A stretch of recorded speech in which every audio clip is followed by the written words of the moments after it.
Aujourd'hui, je vous dis comment tu peux savoir si ton bijoutier t'arnaque ou si tu peux lui faire confiance.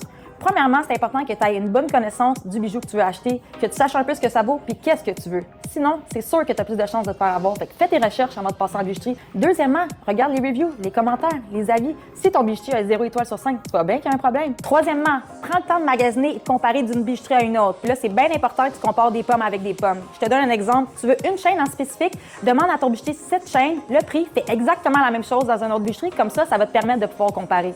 Et aussi, oublie jamais de prendre en considération le poids parce que ça, c'est le facteur numéro 1 qui va faire en sorte que c'est plus cher ou moins cher. Quatrièmement, est-ce que ton bijoutier est à l'écoute de tes besoins? Pour savoir ça, tu n'as pas besoin de connaissances, tu as juste besoin d'avoir un bon sens. Quand tu as une conversation avec quelqu'un et tu es capable de t'en rendre compte s'il ne t'écoute pas, c'est exactement la même chose avec ton bijoutier. Et si ton bijoutier ne t'écoute pas, ça veut juste dire qu'il veut juste conclure sa vente. Pour finir, un point très important, pour les bijoux sur mesure ainsi que les réparations, tu dois te renseigner si ton bijoutier les fait lui-même et sur place. C'est sûr que s'il doit l'envoyer à quelque part puis payer quelqu'un, il va te charger plus cher. C'est beaucoup plus avantageux pour toi de faire affaire avec un bijoutier qui fait tout lui-même, comme ici. Donc, venez nous voir au 1715 chemin de Chambly à Longueuil.